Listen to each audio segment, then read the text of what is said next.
When I signed up for the Galactic Cultural Exchange program, I expected weird food, maybe a few bizarre customs, and hopefully a cool story to tell my friends. What I didn't expect was Exe, a 7-foot-tall alien woman made entirely of matte blue muscle, with 2 hearts, eyes that glowed slightly in the dark, and absolutely no concept of personal space. "I accept this cohabitation arrangement," she said on day 1, nodding her head solemnly. "And I look forward to performing acceptable grooming rituals with you." "Wait, what?" I asked, blinking at the translation sphere hovering between us.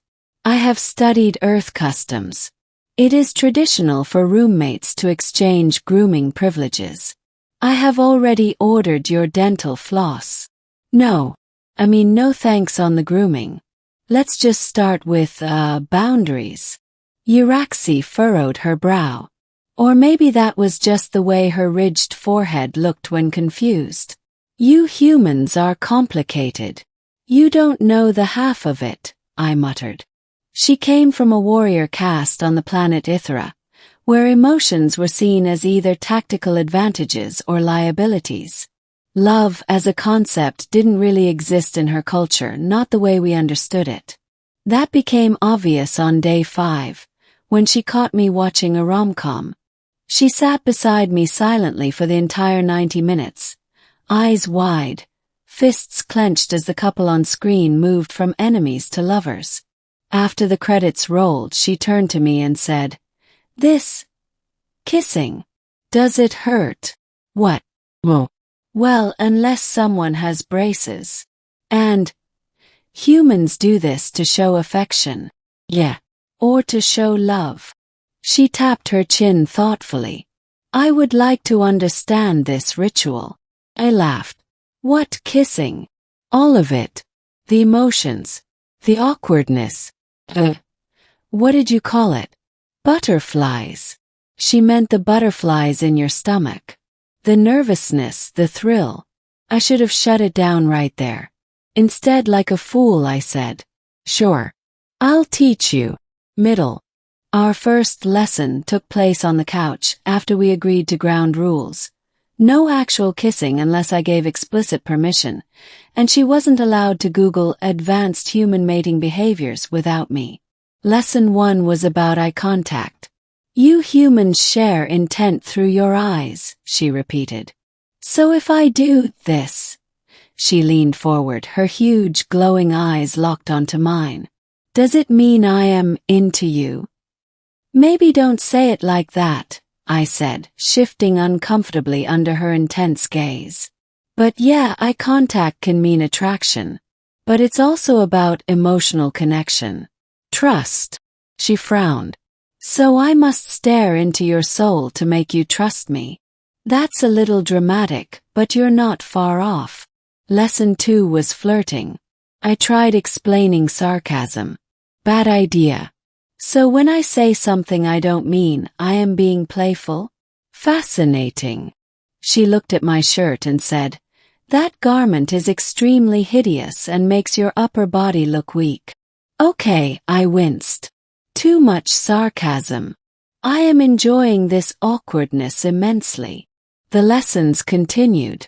I showed her rom-coms, taught her how to give compliments that weren't about musculature or combat prowess, and even took her to a coffee shop to observe human couples. Exe kept a notepad and scribbled down everything. Subject A appears to be laughing at Subject B's pun, which was structurally unsound but emotionally effective. "Exe, maybe don't take notes in front of them." She cocked her head. "Is that impolite?" "Extremely."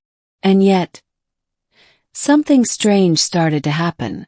It began during Lesson 7, Comforting Touch. I was showing her how to console someone after a bad day. I gave her a sample scenario. "Your friend just got dumped and is feeling worthless," and instructed her to act it out. Without hesitation, she put a hand on my shoulder. "You are not worthless. You are a functional organism with many appealing traits." I laughed, but there was a tremble in it. "Thanks. I think." Then she did something unexpected. She pulled me into a hug. Not a stiff, awkward alien hug, but a firm, warm, careful embrace. And it felt good. After that, the boundary between lesson and real started to blur. She learned how to tease me gently. She started asking questions about my past relationships. She even bought me flowers once, although she chose a species that released a foul-smelling pheromone. Still, it was the thought that counted. But the tipping point came during Lesson 11. Romantic jealousy. I have been researching, she said. Humans often feel jealousy when a potential mate shows interest in another. That's true, I replied, unsure where she was going. She gestured toward my friend Maria, who had stopped by to drop off a book. Do you feel this jealousy when I speak to Maria? And blinked. Why would I be jealous? Her face fell slightly. Oh, I see. Then perhaps I am not yet worthy. Wait, Exe, do you feel jealous? She hesitated. When you smile at her the way you smile at me, I feel a pressure in my chest. And my second heart beats faster. It is inefficient and distracting. I swallowed. That's not inefficiency. That's emotion. Her gaze locked onto mine again. Is this what you call falling? Maybe. That night, she didn't go back to her pod room. Instead, she sat beside me, staring up at the ceiling. I do not understand all of it, she whispered. But when I am near you, the world feels less tactical. Smiled. That's kind of the point. Ending. Lesson 15 was never planned. I was cooking breakfast when she walked into the kitchen, wearing one of my hoodies. Something I hadn't even noticed was missing. It draped awkwardly over her form, sleeves short, collar stretched, and yet she looked completely at ease. I have completed my final research task, she said, holding up a small sphere. What's that? My feelings. Recorded, organized, and translated into your language. You recorded your feelings. She nodded. I wasn't sure what they were at first, but now I know. Would you like to hear them? I hesitated. Sure. The sphere projected a small hologram of her voice, speaking with trembling confidence. When I first arrived, I saw you as a research subject.